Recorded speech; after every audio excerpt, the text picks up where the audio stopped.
Double अहिंसक भव का वरदान दे रहे हैं। और बाबा हमें डबल अहिंसक बनने का अर्थ भी समझा रहे हैं। हमें डबल अहिंसक क्यों बनना है?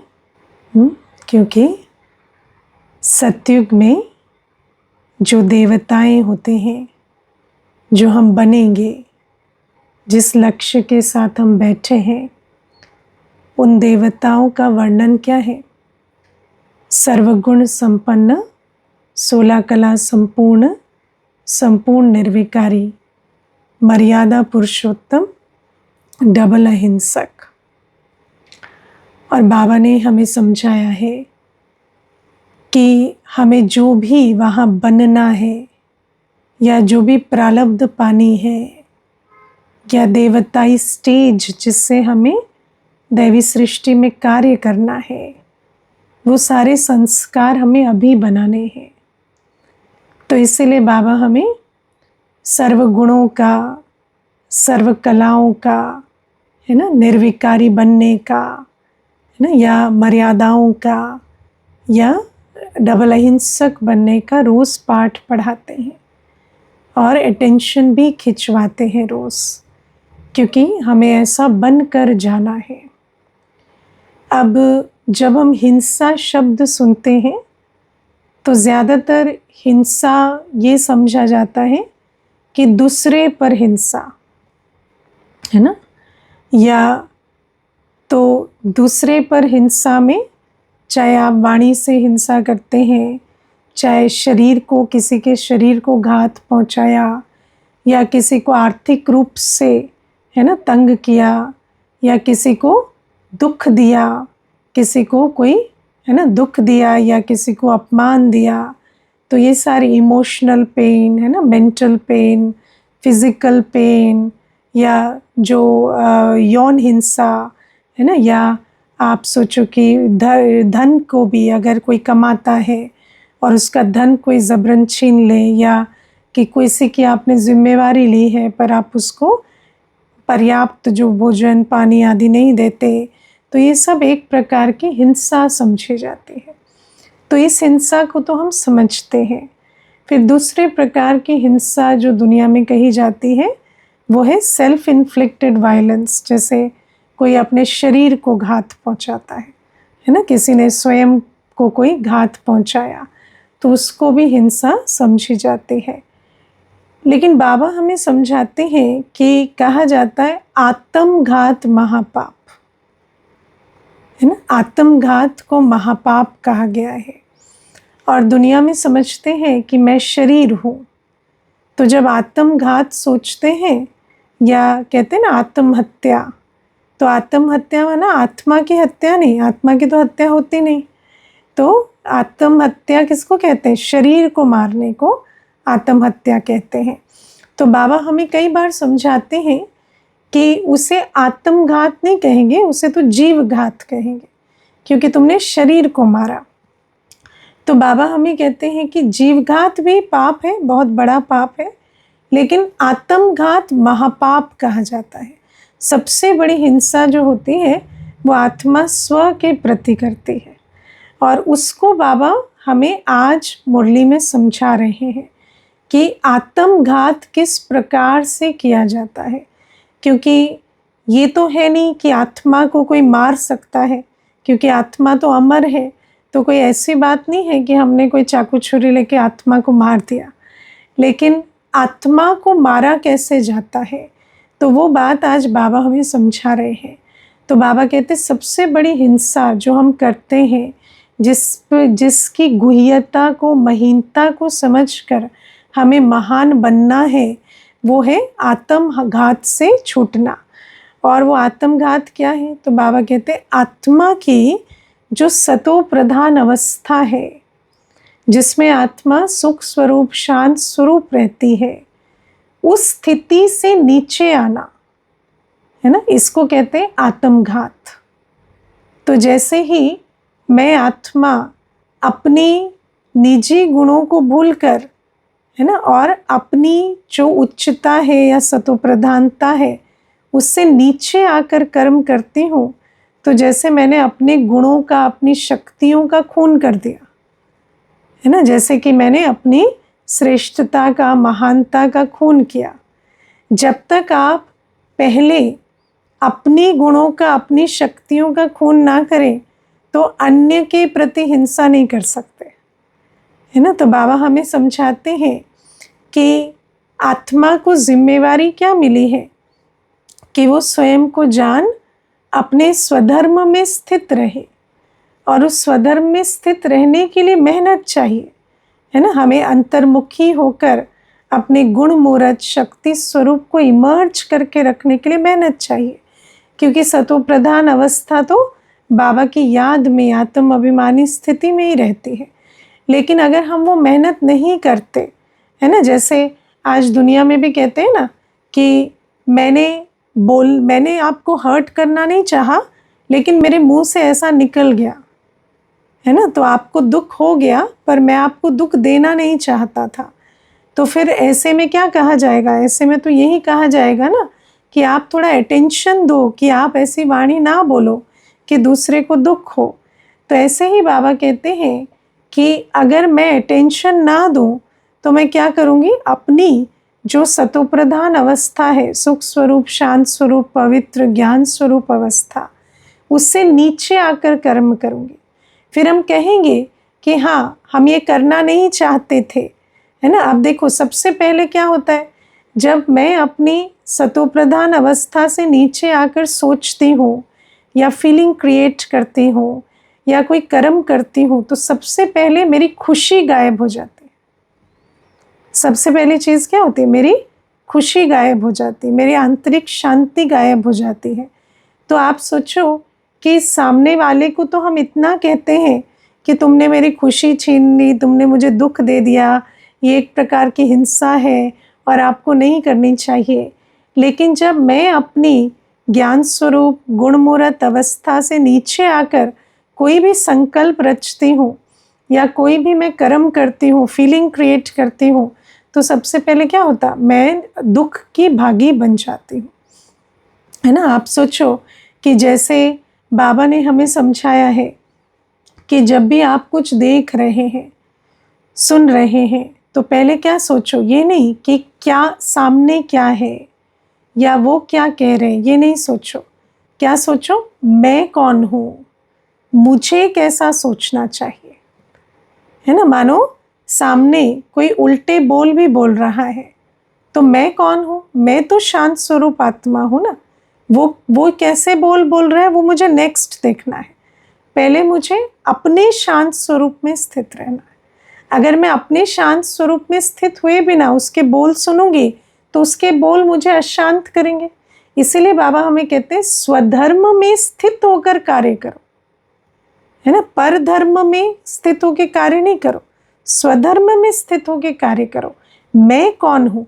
मेरा संकल्प, मेरा बोल, मेरा कर्म कैसा हो? मेरे जैसा हो, है ना। लेकिन आजकल अभी रावण राज्य में हमने क्या सीखा?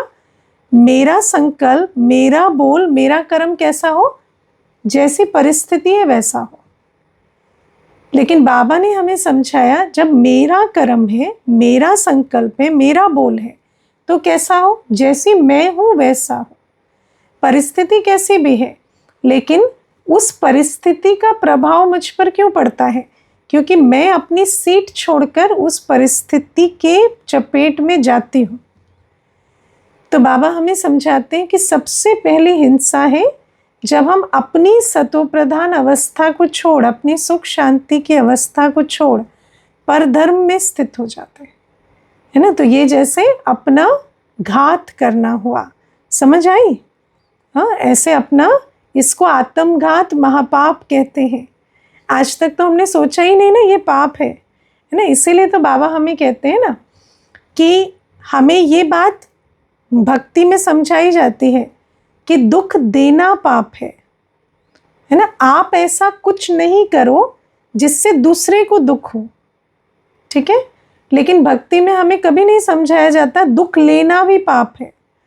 दुख लेना कैसे करते? कोई कुछ भी करे, आप तो दुखी मत हो ना, है ना। जैसे आप ये अटेंशन रखते हो कि मेरे किसी कर्म से दूसरे को दुख ना हो, तो ये भी तो अटेंशन रखो ना कि दूसरे के कर्म से मुझे दुख ना हो। वो अटेंशन कौन रखेगा?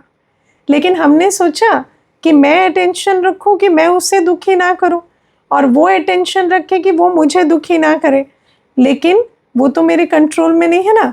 मैं चाहे अटेंशन रखूं, मैं उसे दुख ना दूं, लेकिन वो देता चला जा रहा है। तो फिर मेरा धर्म क्या है? मेरा धर्म है कि मैं किसी से दुख ना लूं। कोई कुछ भी करे, मुझे दुख नहीं लेना। तो इसको कहते हैं कि अपनी सेल्फ केयर, है ना। आज दुनिया में कहते हैं सेल्फ केयर करो, है ना। लेकिन सेल्फ केयर क्या है? पहले अपने आप को जानो, और चाहे कोई कुछ भी करे, मुझे मेरी शांत स्वरूप सुख स्वरूप अवस्था से नीचे नहीं आना। मुझे अपनी खुशी नहीं गंवानी, और ना ही मुझे कोई ऐसा कर्म करना है कि सामने वाले को दुख हो। क्यों? क्योंकि जो आप देंगे वो भी आपको मल्टीप्लाई करके मिलेगा। तो उसमें भी नहीं जाना कि उसने मुझे दुख दिया लेकिन मुझे दुख लेना नहीं, लेकिन जो उसने दिया वो मुझे देना है, नहीं।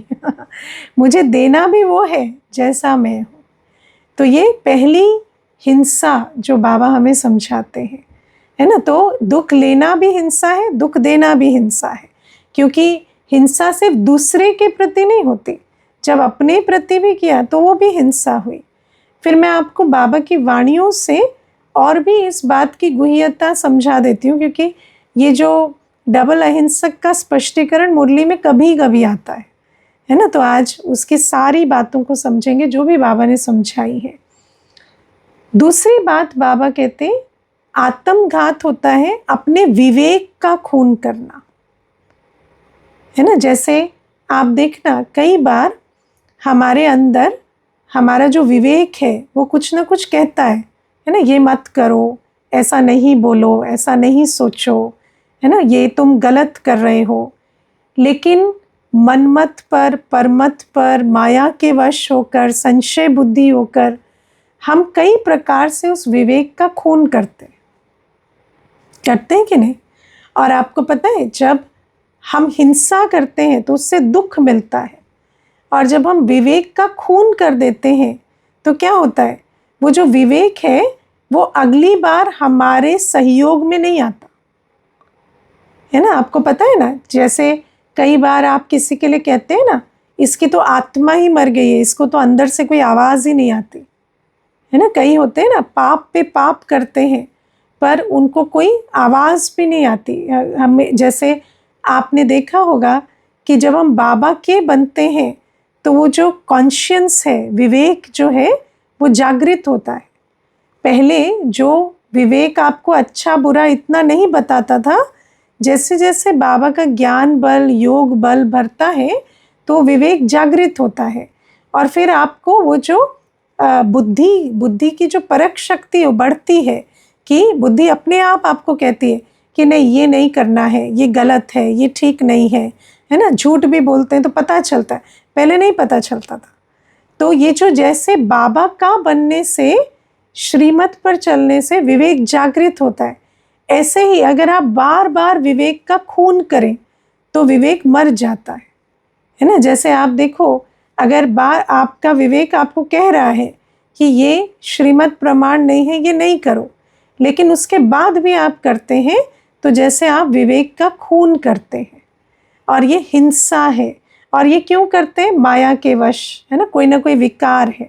जैसे मालूम है कि मान लीजिए आपको मालूम है कि मेरे बच्चे की गलती है, पड़ोसी के बच्चे की गलती नहीं है, ठीक है, और आपका विवेक आपको कह रहा है कि वो इसने उसको पीटा है तो इसको सज़ा मिलनी चाहिए। लेकिन आपने क्या किया? मोह के वश पड़ोसी को, बच्चे को कहा कि नहीं नहीं, मेरा बच्चा राइट है, तुम गलत हो, ठीक है।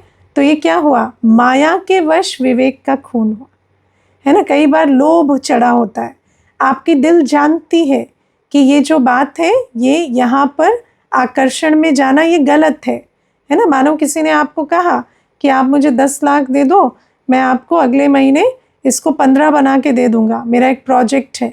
आपको पता भी है कि वो 10 का 15 नहीं होगा, 10 का 0 होगा, अंदर से आपको आवाज़ भी आ रही है, लेकिन फिर भी आप लालच में पड़कर वो काम करते हैं।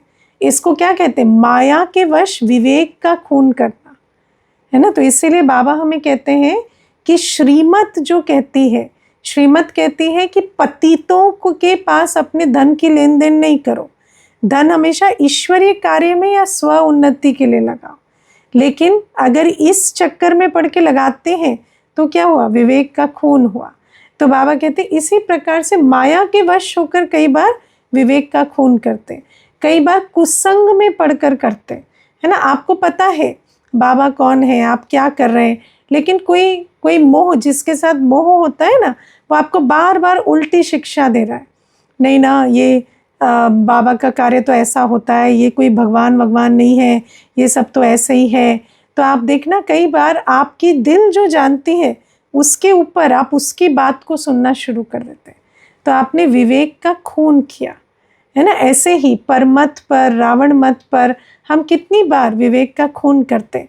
तो बाबा कहते ये भी क्या हुआ, आत्मघात हुआ, क्योंकि इस आत्मघात से आत्मा की शक्ति घटती है ना। और किसी दूसरे की शक्ति घटाना पाप है, लेकिन अपनी शक्ति घटाना भी तो बहुत पाप है ना, अपने कर्मों से।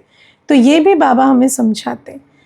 फिर बाबा ने हमें समझाया है कि काम विकार के वश होना, चाहे स्वप्न संकल्प में भी, ये भी हिंसा है ना। कर्म में तो है ही, लेकिन स्वप्न संकल्प में भी जैसे हिंसा है। क्योंकि काम विकार जैसे ही आत्मा में, जैसे बुद्धि में प्रवेश करता है तो क्या होता है, वो आत्मा देह अभिमान में आती है ना। काम विकार हमें देह अभिमानी बनाता है, और हम इतनी मेहनत कर रहे हैं देही अभिमानी हो बाबा को याद करने में, लेकिन अगर फिर काम के वश होते हैं तो वही कट, वो जो जंक है जो इतनी बाबा की याद से निकाली, वो फिर चढ़ती है। तो बाबा कहते ये भी जैसे एक स्वरूप है आत्मघात करने का, है ना। फिर आप देखो दुनिया में कई बार ऐसा भी होता है कि मनुष्य चोरी करते हैं, झूठ बोलते हैं, है ना, या ठगी करते हैं, धोखा देते हैं। तो इससे भी क्या होता है, दुख होता है ना। कोई चोरी कर ले तो क्या होता है, ब्रेक ऑफ ट्रस्ट होता है।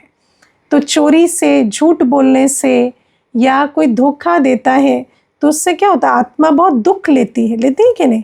कोई आपको धोखा दे, कोई चोरी करे, कोई झूठ बोले, तो उससे क्या होता है, दुख की अनुभूति होती है। तो बाबा हमें कहते हैं हिंसा अर्थात जहाँ दुख की अनुभूति होती है।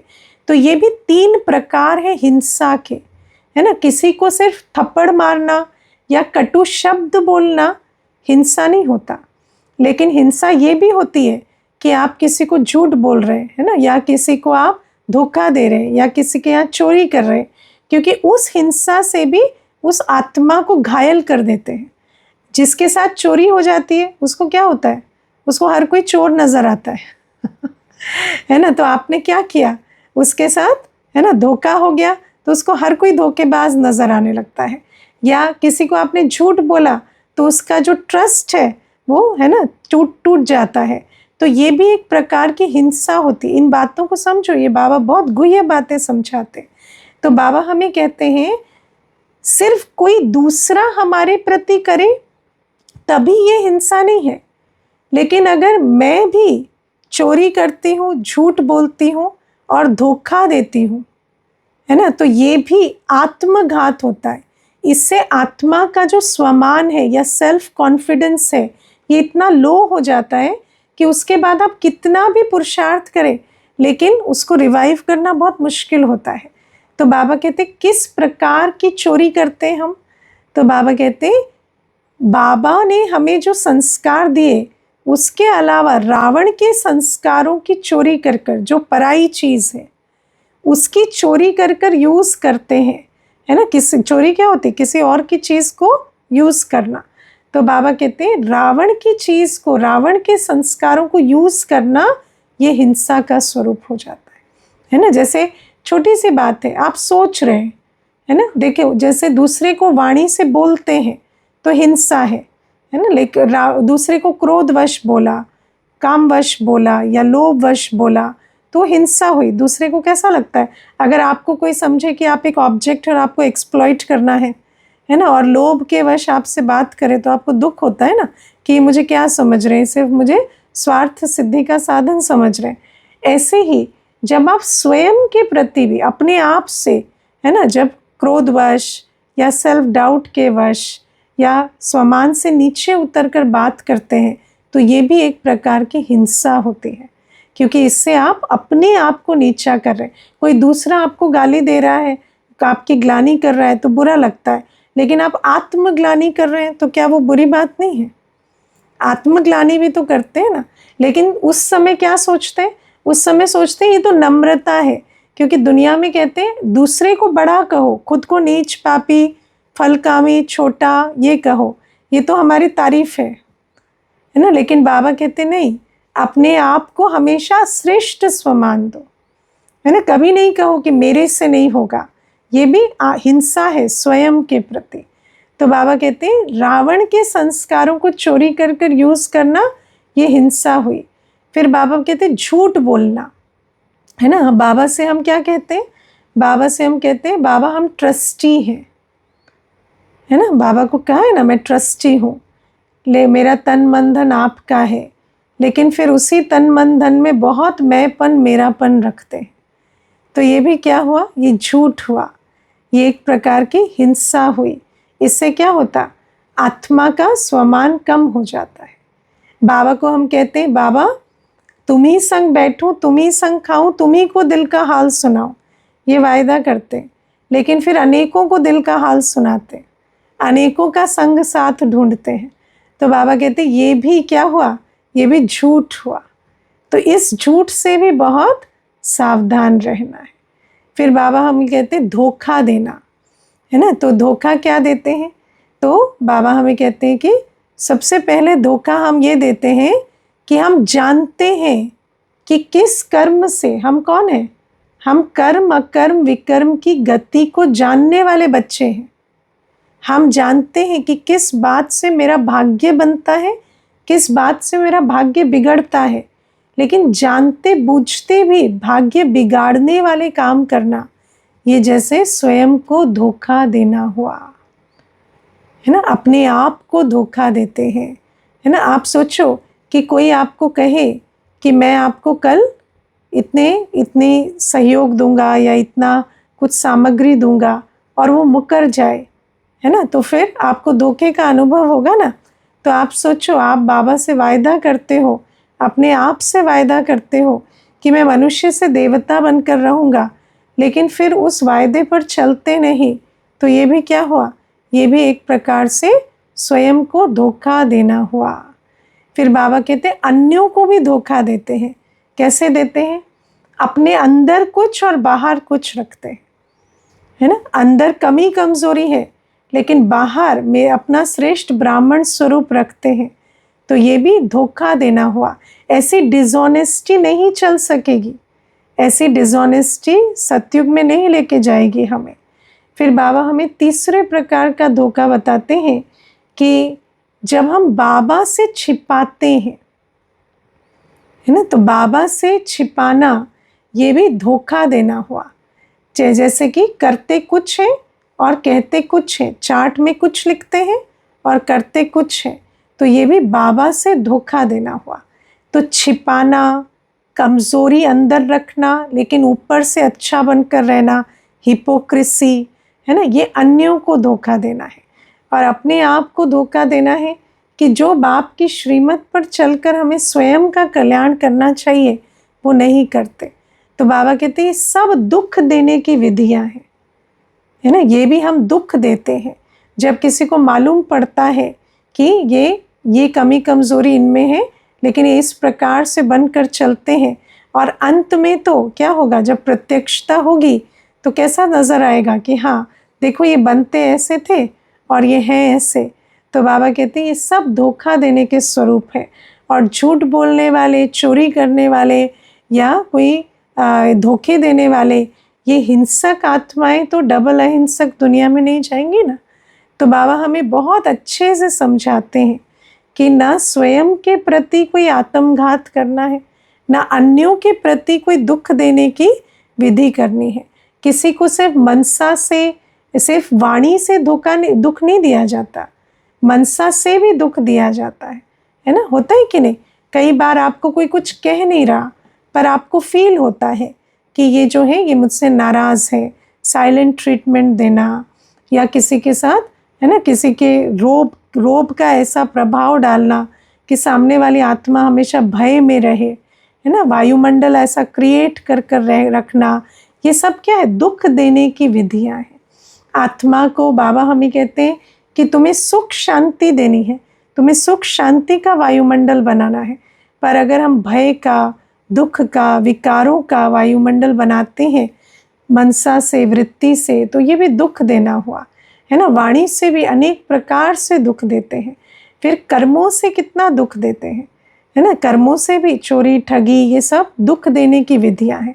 मैनिपुलेशन कितना दुख देता है ना। आप जो बात जैसी है वैसा सामने नहीं रखते, लेकिन कुछ ना कुछ घुमा फिरा कर रखते हैं। तो आप कभी ऐसी आत्मा के साथ रहे हैं जो कभी भी सच्चे होकर नहीं चलते, हमेशा झूठ कपट के साथ चलते हैं? तो क्या होता है, ऐसी आत्मा के साथ रहने में टेंशन होने लगती है ना। हमेशा एक हाइपर विजिलेंट स्टेट रहती है कि पता नहीं ये कब क्या कर दे और किस बात को किस प्रकार से रख दे। तो ये सब भी कर्मों से दुख देने की विधियां हैं, है ना। कोई जिम्मेवारी दी जाए, उसको आधा अधूरा करके छोड़ देना, या है ना काम पूरा कर दिया लेकिन उसको उस दिल से नहीं किया, ये सब भी दुख देने की विधियां हैं। बाबा हमें कहते हैं हम बच्चों को सुख देने का होना चाहिए। हमारे चाल चलन, हमारा व्यवहार, हमारी रिस्पॉन्सिबल वृत्ति अनेकों को सुख दे।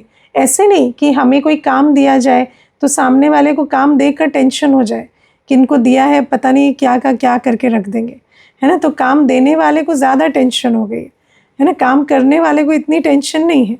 तो बाबा हमें कहते हैं कि इस प्रकार से हमें हर चीज़ में चेक करना है कि हम दुख ले तो नहीं रहे और दुख दे तो नहीं रहे, या हम ऐसे कर्म तो नहीं कर रहे जो अपना ही भाग्य या स्थिति बिगाड़ रहे। अपनी स्थिति बिगाड़ना, अपना भाग्य बिगाड़ना भी उतनी ही हिंसा है ना। और बाबा कहते दुख लेना भी दूसरे ने किया पर मैंने दुख लिया, वो भी हिंसा है। और सामने वाले को मनसा वाचा कर्मणा दुख दिया, वो भी हिंसा है। तो बाबा आज हमें हिंसा की बहुत गुह्यता समझाते हैं। तो इस हिंसा को समझ कर, क्योंकि बिना समझे हम डबल अहिंसक नहीं बन सकते। और जैसे बाबा हमें गुणों की गुह्यता समझाते हैं, कलाओं की गुह्यता समझाते हैं, मर्यादाएं समझाते हैं। आप देखो मर्यादा भी कितनी बड़ी सब्जेक्ट है ना। जैसे आजकल भी आप देखो, पहले तो दुनिया में बाउंड्रीज़ की बात नहीं होती थी, है ना, लेकिन आजकल तो ये मतलब अज्ञान काल में भी, दुनिया में भी आजकल बाउंड्री सेटिंग की बहुत बात होती है कि हर मनुष्य को अपनी बोलने की, कर्म करने की, एंगेज करने की मर्यादा मालूम होनी चाहिए, है ना। मेरे कर्म किसी को डिस्टर्ब तो नहीं कर रहे, मेरे कर्म किसी को तंग तो नहीं कर रहे, है ना। तो ऐसे ही बाबा हमें समझाते हैं कि हम बच्चे तो मर्यादा पुरुषोत्तम बनने वाले हैं, तो हमारे अंदर कितनी मर्यादा होनी चाहिए। हमारा एक संकल्प भी एक्स्ट्रा नहीं होना चाहिए, हमारा एक बोल भी एक्स्ट्रा नहीं होना चाहिए। ऐसे नहीं कि सामने वाले को पता नहीं चला, सामने वाले की मर्यादा ना हो, सामने वाले को पता ना भी चले। कई बार आपकी मर्यादा को अप्रिशिएट भी नहीं कर सकते, पर हमारे अंदर इतनी मर्यादा होनी चाहिए कि एक बोल भी हमारा एक्स्ट्रा ना निकले, एक संकल्प भी एक्स्ट्रा ना चले, कोई भी कर्म हमारा व्यर्थ ना जाए, हम एक सेकंड भी कहीं एक्स्ट्रा ना दे, ना कहीं आवश्यकता है तो कम दे, ना कहीं आवश्यकता नहीं है तो एक्स्ट्रा दे, है ना। हमें अपना दायरा, ड्यूटी, हर चीज़ मालूम होनी चाहिए। जो करना है वो कर सके, जो हमारा दायरा नहीं है वहाँ हम स्टेप ना करें, है ना। मैं आपको बहुत छोटी सी बात बताती हूँ। हम सेंटर्स पर रहते हैं तो हमें मर्यादाओं का संगठन में बहुत ध्यान देना पड़ता है ना। मानो आपको कोई ड्यूटी मिली गई, ड्यूटी दी गई, है ना। मानो आप भोजन बहुत अच्छा बनाते हैं पर आपको भोजन की ड्यूटी नहीं दी गई, आपको ड्यूटी दी गई सफाई की, ठीक है। तो आप जाकर भोजन बनाने वाले को गाइड नहीं करेंगे जब तक आपको ड्यूटी नहीं दी गई, है ना। आप अगर वहाँ जाकर कहेंगे कि आपकी है ना रोटी थोड़ी टाइट बन रही है या ऐसा बन रहा है, इसको ऐसे कर लो, ऐसे कर लो, वो ड्यूटी अगर आपको नहीं दी गई तो आप नहीं करेंगे। अगर आपको ये बात करनी भी है, पहले परमिशन लेंगे फिर करेंगे। ऐसे नहीं कि हमारे को ठीक लगा तो हमने कर लिया। किसी ने सहयोग मांगा तो देंगे। जो ड्यूटी आपकी नहीं है उसमें बिना मांगे सिर नहीं घुसाना है ना। तो ये सारी जो चीज़ें हैं, ये मर्यादाएं हम सेंटर्स पर सीखते हैं। स्टूडेंट्स को भी मर्यादा होनी चाहिए, है ना। कई बार हम देखते हैं कोई आपने प्रश्न पूछा, उसका उत्तर आपको इमीडिएट नहीं मिला तो आप बेचैन हो जा रहे हैं कि क्या हो गया, मेरे प्रश्न का उत्तर क्यों नहीं दिया। ये मर्यादा नहीं है। आपको देखना पड़ेगा कि अगर प्रश्न का उत्तर नहीं आया तो इसका मतलब है कि सामने वाला बिजी है ना। जो निमित्त है, जो आपकी पालना कर रहे हैं, उनके इंटेंशन पर आप डाउट करने चले गए, ये आपकी मर्यादा नहीं है। मर्यादा क्या है कि मैं वेट करूं, है ना। ऐसे नहीं कि मैं बार बार नॉक करता रहूं, बार बार खटकाता रहूं, आपने मेरा प्रश्न पढ़ा कि नहीं, सुना कि नहीं, ये मर्यादा नहीं है ना। तो मर्यादा सीखनी पड़ेगी। अगर हम यहाँ मर्यादा नहीं सीखेंगे तो वहाँ मर्यादित कैसे रहेंगे। तो बाबा हमें हिंसा की, मर्यादा की, हर चीज़ की गुह्यता सिखाते। दुनिया में तो ये बातें कोई बड़ी बातें नहीं होती। दुनिया में तो आप अलबेले होकर भी चले, या किसी को डिस्टर्ब भी किया, या किसी का समय भी खराब किया, या अपनी लाइन भी क्रॉस की, तो उसको कोई बड़ी बात नहीं समझा जाता, क्योंकि उनका कोई लक्ष्य नहीं है। लेकिन यहाँ तो हमारा लक्ष्य है ना, तो हमें लक्षण भी उस स्वरूप से धारण करने हैं। तो ये आज मैंने सोचा कि अहिंसा की बात है, तो जो भी बाबा ने वाणियों में कहा है वो स्पष्ट कर दें। फिर बाबा ने आज हमें समझाया कि हम जब बाबा की प्रत्यक्षता के निमित्त बनते हैं, तो बाबा की प्रत्यक्षता तो हमारे चेहरे, चलन, हर चीज़ से होती है, लेकिन सबसे ज़्यादा बाबा की प्रत्यक्षता होती है वाणी से, क्योंकि हम बाबा का परिचय तो वाणी से ही देते हैं, है ना। लेकिन कई बार हम ऐसा देखते हैं कि हम बहुत परिचय दे रहे हैं, अनेकों को सुना रहे हैं ज्ञान, लेकिन उनको निश्चय नहीं बैठ रहा, है ना। उनको समझ नहीं आ रहा कि बाबा धरा पर आया है। तो बाबा आज उसका रहस्य समझाते हैं कि ऐसा क्यों होता है। तो बाबा हमें कहते हैं कि जब बच्चे व्यर्थ बोलते हैं, है ना। आजकल बोलना और लिखना दोनों इंक्लूडेड है ना। आजकल 2 मीन्स ऑफ कम्युनिकेशन हो गए। आजकल सिर्फ बोल कर नहीं करते, आजकल तो व्हाट्सएप पे टाइपिंग में बहुत कुछ कर रहे हैं, है ना। तो वो जो लिखना और बोलना, इस दोनों में जब व्यर्थ होता है ना, व्यर्थ वाणी जाती है, तो उस वाणी में इतनी ताकत नहीं होती कि हम जब बाबा का परिचय देंगे तो किसी को समझ में आए, है ना। इसीलिए बाबा हमें कहते हैं सदैव अलौकिक स्थिति में स्थित होकर बोलो, है ना। जो फरिश्ते होते हैं अव्यक्त वतन में, वो कैसे बात करते हैं, इशारों में, संकल्पों के इशारों से, है ना। वो बोल यूज़ नहीं करते। तो बाबा कहते हैं इतनी साइलेंस की अवस्था में, आत्म अभिमानी स्थिति में, जो सबसे ज़रूरी है उतना ही बोलो, जितना ज़रूरी है उतना बोलो, उससे एक्स्ट्रा कुछ भी नहीं। और बाबा हमें समझाते हैं कि देखो, एक धारणा की बात है, हमने भी अपने जीवन में से धारण किया, मुख को बंद रखो हमेशा, तभी खोलो जब बहुत आवश्यक है। जब आपको लगता है ना कि हमारे बोल से किसी की उन्नति होगी या कुछ कंट्रीब्यूट होगा, कुछ मीनिंगफुल है, तभी खोलो। नहीं तो हर बात में राय देना, हर बात में पार्टिसिपेट करना, इसकी कोई आवश्यकता नहीं। आप सुनकर भी पार्टिसिपेट कर सकते, बोलकर ही पार्टिसिपेट करने की ज़रूरत नहीं, है ना। जहाँ पर आपको लगता है कि आवश्यक है, यहाँ बोलने से सेवा होगी या बोलने से आत्मा को कुछ उन्नति का रास्ता मिलेगा, तभी बोलो, है ना। तो बाबा हमें समझाते हैं कि जो बच्चे कम बोलने पर, मीठा बोलने पर अटेंशन देते। फिर दूसरी बात है, मानो कोई बात हुई और आपके अंदर रिएक्शन आ गया है ना, आपके अंदर मधुरता खो गई है, अंदर स्थिति हिल गई है, तो आप बोलने से पहले अपनी स्थिति ठीक करो, है ना। मानो किसी ने कुछ किया, कुछ कहा और आपके अंदर हलचल हो गई है, आपके अंदर मधुरता खो गई है, तो पहले क्या करो, पहले उस मधुरता को लाओ, पहले अपनी स्वस्थिति को बनाओ, फिर बोलो, है ना। तो जब ऐसे बोलेंगे ना तो हमारे बोल में ताकत भरेगी, जिसको कहते हैं वाणी में जौहर भरना। और जब वाणी में जौहर भरेगा तब हमारे बोल बाबा को प्रत्यक्ष करेंगे। हमारे बोल से वो अव्यक्त स्थिति, वो मधुरता की भासना सामने वाली आत्मा को आएगी। और जब ऐसी भासना आएगी तो उसके दिल में आएगा ये जो कह रहे हैं ना ये सत्य कह रहे हैं, है ना। तो इसीलिए बाबा हमें समझाते हैं। आप देखो, जब साकार में ब्रह्मा बाबा थे तो उस समय कोई इतने चित्र भी नहीं बने थे जिससे ज्ञान स्पष्ट हो सके। लेकिन बाबा कैसे समझाते थे किसी को ज्ञान? तो कोई आया तो एक कागज़ लेते, उस पर एक आउटलाइन बनाते शरीर की, और भ्रिकुटी में एक बिंदी बनाते और कहते ये तुम हो बच्चे, तो उसको धारण हो जाता था, है ना। तो आप सोचो कि वाणी का जौहर कितनी बड़ी चीज़ होती है। तो बाबा कहते, और आज हम देखो कितना समझाते करते, लेकिन फिर भी वो जो आत्मा को तीर नहीं लगता, वो इसी कारण क्योंकि व्यर्थ बोल, व्यर्थ संकल्प बहुत है। संकल्पों में भी शक्ति नहीं है, वाणी में भी शक्ति नहीं है। तो बाबा ये अटेंशन हमें आज खिंचवा रहे हैं। ओम शांति।